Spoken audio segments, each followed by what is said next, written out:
la nevera. Estamos en la neverita, estamos en Bogotá en una vista impresionante con un invitado muy interesante, Andrés. William, un placer estar nuevamente en un capítulo más de Entre Líneas Podcast y esta vez desde la bella ciudad de Bogotá. Fría, amada, fría y odiada también por muchos, llena de trancones por otros lados, pero bueno, Bogotá. Tenemos un invitadazo también cercano que fue parte de nuestra formación académica, que es muy cercano a la casa también. Entonces, William, hoy, ¿quién está aquí con nosotros? Hoy estamos con Juan Guillermo Lombo, un abogado politólogo, especialista en Derecho Administrativo, magíster en Gobierno y Gestión Pública. También, como usted le mencionaba, docente universitario. Tiene larga data en proyectos también de participación, ha hecho cosas por ahí políticas bien interesantes. Lo hemos visto también haciendo denuncias ciudadanas. Purificación. Precisamente purificación. Sí. Se ha movido bastante y Juan Guillermo, muchísimas gracias por aceptarnos, por aceptar esta invitación, por estar aquí con nosotros y por abrirnos su espacio. No, a ustedes es un gusto poder tenerlos aquí, bienvenidos a la hostil Bogotá. Realmente es una ciudad bastante hostil, de puertas abiertas para todo el mundo, con oportunidades para todo el mundo, pero sí, no deja de ser una ciudad agreste, no solo con su caótico tráfico, sino con su clima. Es un clima supremamente variable y eso hace que la ciudad deba ser de manejo. Entonces, pues bueno, salen de su ratonera a la nevera, sí, directamente a la nevera, y no precisamente a la nevera en la parte de atrás, ¿no? Porque alguna vez me decía un amigo que estaba en el Espinal y me decía, no, estoy aquí en la nevera. Y yo, ¿qué? ¿En dónde? ¿En Bogotá? Y yo, no, en la nevera, pero en la parte de atrás, la que calienta, en el Espinal. Entonces, bueno, no, bienvenidos, qué gusto tenerlos. Oiga, ¿quién es Juan Guillermo Lombo? ¿Qué le gusta? ¿A qué se dedica? ¿Qué le apasiona? ¿Qué le estresa también? Uy, pucha, últimamente ya, realmente es muy poco lo que me estresa. Ha sido un proceso de crecimiento personal, pero no, un apasionado por esos temas de la política, no en vano. Pues desde muy pequeño me decidí por estudiar la ciencia política. Yo creo que ustedes no habían nacido cuando yo ya estaba, digamos, como decidiéndome por esas lides. En ese momento recuerdo muchísimo que no era mucha la oferta académica que había para estudiar ciencia política y no todo el mundo sabía qué carajos es. Bueno, todavía no lo sabe, ¿cierto? Pero ha sido un proceso bien lindo, bien bonito el haber encontrado como esa vocación.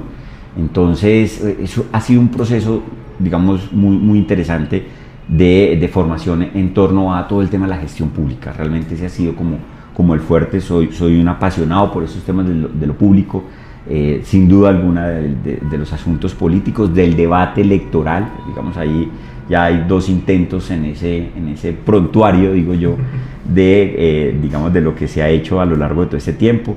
Pero la academia me apasiona también el deporte, un super hincha del Deportes Tolima, desde aquí lo sigo, esperemos poder seguir sumando, ahí vamos de cuartos ya en la tabla, pero no, un convencido de que ustedes, un convencido de que está también en nuestras manos el poder darle una transformación a este país. Yo creo que se ha venido avanzando, yo creo que desde la Constitución de 1991 nos abrieron una brecha muy importante quienes gestaron en su momento esta apertura a la democracia, y de ahí pues hemos podido asistir a un cambio bien interesante en el país, que hasta hoy lo hemos consolidado con un gobierno alternativo. Por primera vez llega a la presidencia de la República un presidente exguerrillero que rompe, digamos, de alguna manera con los esquemas que hasta ahora se tenían en el país, pero que también vimos como en Bogotá llega por primera vez una mujer lesbiana a gobernar esta ciudad.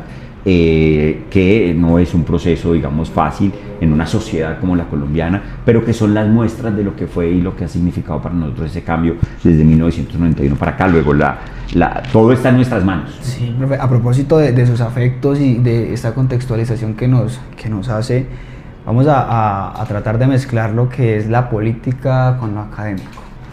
¿Usted cómo cree que afectan las decisiones políticas al desarrollo, a la manutención de la academia y de la investigación? Mire, el país, sin lugar a dudas, la academia entendida como ese proceso de formación en general, ¿no?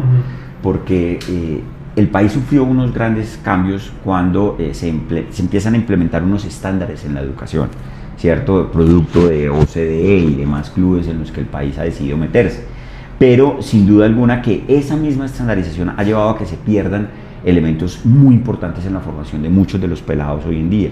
Ya en los colegios no se enseña con la misma rigurosidad geografía, ya no se enseña con la misma rigurosidad la historia, ¿cierto? Y se nos están quedando unos vacíos muy grandes que están generando que, por ejemplo, exista una resistencia hoy en día que muchos pelados estudien las áreas de las ciencias humanas. Bien, entonces, ¿quién quiere estudiar hoy filosofía? ¿Quién quiere estudiar hoy sociología? Cada vez son más pocos los que se animan a estudiar antropología, y dentro de esos pues caemos los politólogos también, ¿cierto? La ciencia política pues también empieza a verse con cierta reserva. Entonces ahí, desde ese mismo proceso de formación en la educación básica secundaria, tenemos unas dificultades que se ven reflejadas ya luego en el ciclo académico, y por supuesto estas son decisiones políticas. Si no tenemos pensamiento crítico que se da desde las ciencias humanas, ¿cierto? Desde las ciencias sociales, pues es mucho más fácil para esas élites que han controlado, ¿cierto?, todas estas instancias de poder en el país, poder gobernar. Bien, si nosotros tenemos pensamiento crítico formado a partir de las ciencias humanas, pues vamos a tener, ¿cierto?, unos procesos de seguramente ciudadanías más críticas, que van a cuestionar ese orden y que van a generar unos procesos de apertura a las democracias, que es lo que siempre hemos dicho. Aquí tiene que tener campo las distintas expresiones, ¿cierto?, de la sociedad, y tener la posibilidad de acceder al poder para incidir en él. Entonces hoy vemos grupos animalistas muy metidos, ¿cierto?, incidiendo en políticas públicas muy fuertes. Hoy vemos a todo el combo LGBTIQ+, muy fuerte presionando, ¿cierto?, la toma de decisiones en ese sentido, a los ambientalistas en su lucha contra el fracking en el país, y todo el movimiento que vimos hace unos años de consultas populares a lo largo y ancho del territorio nacional. Entonces, son muestras de cómo sí influye la posibilidad, digamos, de que hayan unos gobiernos que de alguna manera quieran omitir ese pensamiento crítico, y otros que quieran invertirle a la educación superior, que quieran invertirle a los procesos de formación profesional y que le inviertan a la investigación. Hoy hay muchos retos en ese sentido. Profe, en ese sentido, también, digamos, aislándonos de una lectura, digamos que vertical, hablemos desde el lado de la academia. ¿Cómo incide también la academia y también ese último componente que usted mencionaba alrededor de las investigaciones? ¿Qué impactos tienen realmente y cómo puede afectar a las decisiones políticas de este país la academia? Yo soy un crítico con esos académicos asépticos de la política. Sí, yo no lo concibo, porque yo, digamos, he alternado siempre la praxis con la teoría. El mundo de la teoría es un mundo importante, valioso, pero no puede generar una asepsia hacia la participación política, ¿bien? Y entonces hay que alternarlos. Yo soy un convencido que la academia tiene que jugar un papel determinante en todos los debates políticos. La academia tiene que tener una cercanía y una proximidad con el debate político, pero también con el debate electoral, que son dos instancias bien diferentes. Por ejemplo, ¿qué se está discutiendo en la Facultad de Derecho de la Universidad del Tolima en relación con el fallo al presidente Álvaro Uribe Vélez? Bien, ya deberían haber unos espacios de discusión muy interesantes en torno al fallo. Otro será el debate político, sí. Bien, pero ahí hay un acercamiento de la academia hacia, repito, ese debate, digamos, que se está dando en torno al país. Otro será, repito, el debate electoral, bien. Pero en el debate electoral, ¿cuál es el observatorio que tenemos en la Universidad del Tolima, por ejemplo, en materia electoral? ¿Cuál es el observatorio que está haciendo un seguimiento a la democracia? ¿Cierto? ¿Cuáles son esas dinámicas que se están gestando? Fíjense ustedes cómo los sectores alternativos, en ese boom y en ese estallido que hubo en las elecciones hace 4 años, recupera luego de 12 una curul en el Congreso de la República, ¿cierto? Y cómo hoy sectores tradicionales como el Partido Liberal está en crisis en el departamento del Tolima, absorbido completamente por unas élites conservadoras. Bien, entonces todas esas dinámicas deberían estar siendo debatidas en la academia, que es el espacio por antonomasia para mirar ese tema de cultura política, para mirar todos estos otros fenómenos que se dan, la incidencia de grupos armados, disidencias en el Tolima, cómo van a jugar en las próximas elecciones, pero cuál es la participación de los jóvenes. ¿Cuál es el porcentaje, por ejemplo, de jóvenes en los consejos en el Tolima? ¿Alguien tiene ese dato? ¿Alguien está estudiando la participación de las mujeres en los espacios de participación, de representación? Bueno, la academia es la llamada a ese tipo, y tenemos, digamos, en las universidades del departamento en general, no solo la Universidad del Tolima, también la Universidad de Ibagué, un enorme rezago en la investigación frente a estos temas. Ok, pero creo que esos procesos pueden estar internamente sucediendo, tal vez los desconocemos, tal vez no están sucediendo. Tal vez no tienen la suficiente resonancia que quisiéramos, sí. Tal vez no tienen el suficiente apoyo o la visibilización por parte de las instancias que deberían serlo, ¿cierto? Pero eso es lo que debería estar pensándose la academia de cara a una contienda electoral que la tenemos a la vuelta de la esquina. Claro que sí, profe, ahí vamos entrando en materia electoral, estamos tocando. Vamos calentando. Vamos calentando, sí. Ahí un tema que anda a propósito de la Universidad del Tolima, que hemos escuchado en estudiantes, que dicen, no, es que el profe Lombo, cuando ha hecho campaña, ha utilizado la academia como base política para tratar de proyectarse electoralmente. ¿Usted qué opina, qué piensa alrededor del tema? No, pues han sido unas gratas coincidencias, ¿cierto? Precisamente, lo acabo de decir, yo no concibo la praxis, ¿cierto?, del ejercicio de lo electoral, del ejercicio de la política en su escenario, digamos, más puro, como lo son las contiendas electorales y la academia, ¿bien? Yo quisiera que hubiesen muchos más actores políticos incursionando en la academia, pero a su vez mucho más académicos incursionando en la política. Esto es como, voy a poner un ejemplo que puede ser muy, muy banal, pero yo quisiera ver a Carlos Antonio Vélez dirigiendo un equipo de fútbol profesional. Sí me hago entender, es un poco un símil para llevar a muchos académicos, muchos teóricos que se quedan en el aula de clase, sí, pero los queremos ver en el terreno, allá en la arena, batiéndose, ¿cierto? Sería muy interesante para que desde esa experiencia que le deja a uno saber, por ejemplo, cuáles son esas prácticas absolutamente increíbles, ¿cierto?, de la cultura política del departamento, pues llevarlas, digamos, a decir más allá de la compra de votos. Sí, pero es que la compra de votos tiene todo un andamiaje, tiene toda una estructuración que les permite a esos que compran los votos, por ejemplo, evadir la justicia. Y eso tiene toda una técnica, ¿cierto?, que es el delito electoral. Pero vaya, demuéstrelo, vaya, compruebe, vaya, logre usted que la ciudadanía denuncie. Entonces ahí tenemos todo otro escenario que no se ve desde la teoría de relatar los delitos electorales, de mirar los fenómenos de la democracia, etc. No, allá en el terreno es cuando los vemos, cuando en una noche llegan, hacen una llamada y te voltean todos tus electores.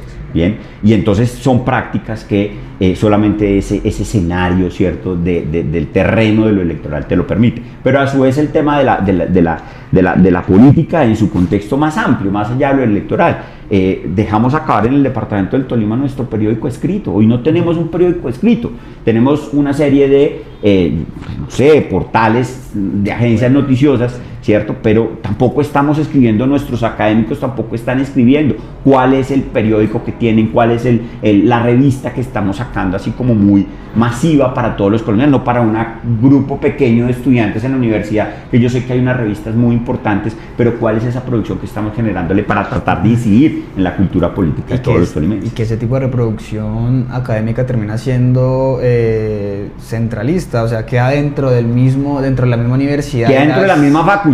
Y bueno, que hay sí es como una distancia casi que violenta en las formas en las que se comunica. Así es. Porque una persona, digamos, del común, y esto por supuesto que no es la generalidad, muchas veces no entiende ese lenguaje técnico con que se expresan, yo creo, muchas veces de manera intencional, para generar unas distancias que no son necesarias, ¿sí?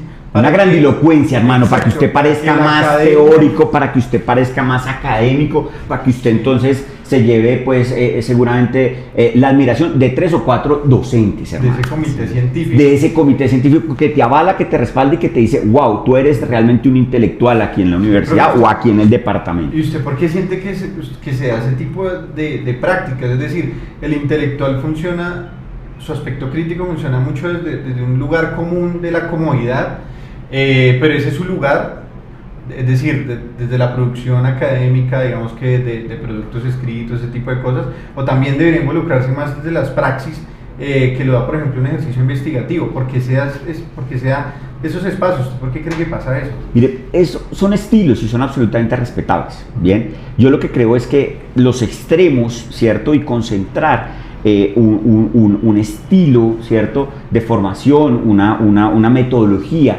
¿cierto?, de formación, pues son los que tienen que, digamos, ponderarse, tienen que tener de todo un poco, ¿bien? Y entonces, así como necesitamos efectivamente, pues, unos investigadores y unos académicos teóricos duros, ¿cierto?, dedicados pues a esa producción intelectual, ¿cierto?, de nuevo, orientada pues a un segmento muy reducido, pues, que se encarga de leer pues todo este material. Así también debe haber otro que los lleve a la praxis. En mi cátedra yo era feliz porque tenía la posibilidad de arriesgarme a llevarme a todo un grupo de pelados, ¿sí? Pa' Mocoa, salíamos pa' Buenaventura, nos caminábamos 3, 4, 5 ciudades, Barranca Bermeja, y así hay un grupo de profesores en la universidad que les gusta genera, digamos, ese tipo de aprendizaje en el terreno, in situ, ¿bien? Que les deja muchas lecciones, que les permite de alguna manera romper ese cristal a muchos estudiantes y poder ver la realidad en otros contextos que no es el que tenemos pues en nuestra ciudad, ¿cierto? Y eso puede llegar a generar incluso una posibilidad de aproximar esa producción teórica, ¿cierto?, con la realidad, y ahí es donde podemos tener mejores resultados. Una cosa que hemos hablado acá también, y que pena me interrumpa Andrés, que es que muchas veces y actualmente con el tema de la inteligencia artificial hay tesis que se están escribiendo de la inteligencia artificial, pero completamente, que se producen, se sacan y nadie lee y no generan una transformación reales, tesis sobre sociología, antropología, ciencia política, que no generan transformaciones a unas realidades tan complejas como las que tenemos en Latinoamérica, en Colombia también, y que se quedan muchas de la tesis, ¿no? Y es que precisamente creo que se está reproduciendo información y conocimiento con el fin único y último de graduarse. O sea, no hay una proyección de vamos a hacer cambios, vamos a lograr ejecutarlo, sino que es mi opción de grado y ya, me voy a graduar y hasta ahí quedó, se guarda en la biblioteca de la universidad y muere. Y listo, ahí queda. A propósito de, hablemos de romper cristales, romper barreras, ¿cómo hacemos para traducir, cómo hacemos para traducir esas necesidades de la población? ¿Cómo hacemos que las políticas públicas sean capaces de reconocer y apropiarse de las verdaderas necesidades de la población y también de la población joven? Mire, yo creo que este tipo de espacios sí son unas herramientas poderosísimas, potentes, y yo los felicito porque ustedes insistan, persistan y no vayan a dejar, digamos, perder ese entusiasmo que tienen para generar este tipo de espacios.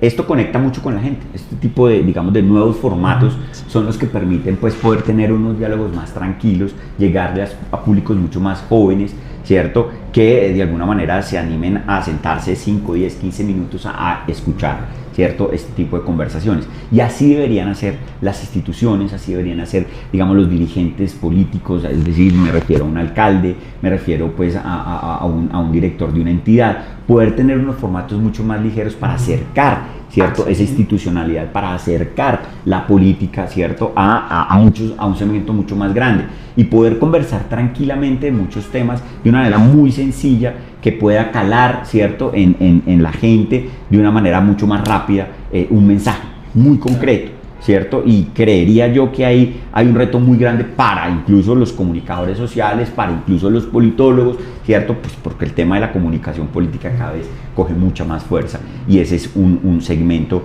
en el cual creo que hay una ventana de oportunidad muy grande, ¿cierto? Para explorar, para explotar, y que en el departamento pues estamos pues muy necesitados, pero digamos, hay ciudades en donde esto ha tenido mucho más eco, incluso ha generado que muchos influencers hayan saltado a la política, ¿sí? Y pues eso es muestra de cómo se consume este tipo de contenidos y cómo llega a calar. Entonces tenemos desde un JP hasta un Polo Polo, pero también tenemos gente muy seria, ¿cierto?, que viene pues de estos espacios de medios alternativos, de comunicación mucho más ligera, mucho más rápida. Bueno, son el resultado un poco del uso de estas herramientas, de estos instrumentos, o sea y cómo llega ese mensaje muy potente a todos los rincones del país además.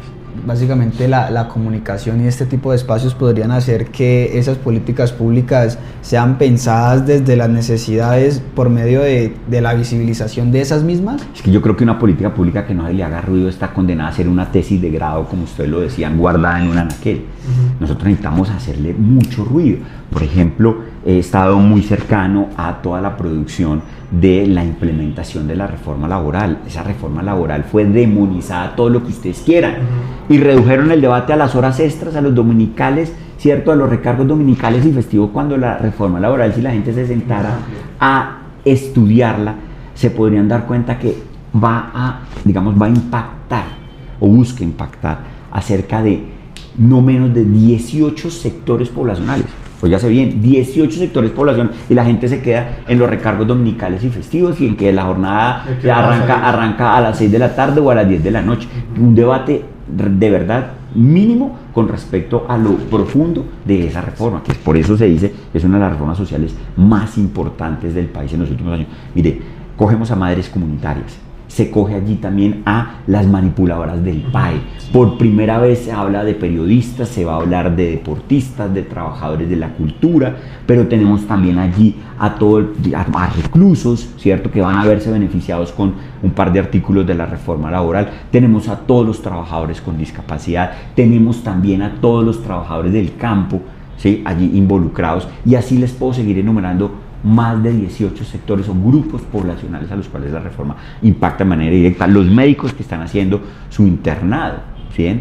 Entonces estas residencias médicas, ¿cierto?, pues generan allí los residentes, perdón, no son los internados, son los residentes, los médicos residentes pues están haciendo su residencia, van a verse beneficiados también con la reforma laboral. Entonces vayan viendo pues como el espectro tan grande, ¿cierto? Pero eso hay que hacerle ruido.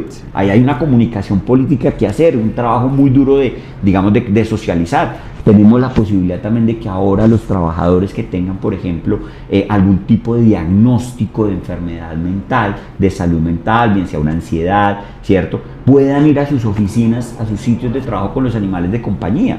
Eso está en la reforma, quedó, ya los trabajadores tienen que adaptar los espacios y ya hay que crear unos protocolos para la tenencia responsable en los espacios de trabajo de animales de compañía. Pero la gente se quedó en la hora dominical, recargos nocturnos y demás, cuando, repito, pero eso es parte de ¿qué? De la comunicación política, cómo el país se entera de todo este tipo de cosas que trae la reforma, cómo hacemos pedagogía, y eso no se logra de otra manera que comunicándolo. Y que actualmente hay muchas formas de gobierno que están hechas a partir de la política pública.